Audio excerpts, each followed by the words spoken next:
వైఎస్ఆర్సీపీ కార్యకర్తలపై దాడులు చేయడం దుర్మార్గమైన చర్య అన్నారు నరసరావుపేట మాజీ ఎమ్మెల్యే గోపిరెడ్డి శ్రీనివాసరెడ్డి. టీడీపీ దాడిలో గాయపడిన వైఎస్ఆర్సీపీ కార్యకర్త గాలిబ్ను ప్రభుత్వాసుపత్రిలో పరామర్శించారాయన.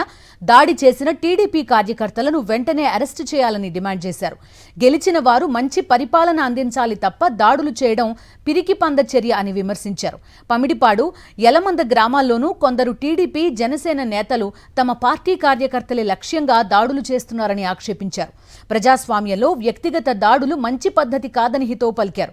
గాలిబ్ కుటుంబానికి పార్టీ అండగా ఉంటుందన్నారు. పోలీసులు కేసు ఫైల్ చేసి దోషులను అరెస్ట్ చేసి కఠినంగా శిక్షించాలని చెప్పి మేమందరం కూడా డిమాండ్ చేస్తున్నాం. ఈరోజు ముఖ్యంగా తెలుగుదేశం పార్టీ అధికారంలో రాగానే శిలాఫలకాలను ధ్వంసం చేయడం, మనుషుల మీద దాడులు చేయడం, కొట్టడం, ఇలాంటి సంస్కృతికి ఈరోజు తెరలేపే కార్యక్రమం చేసింది.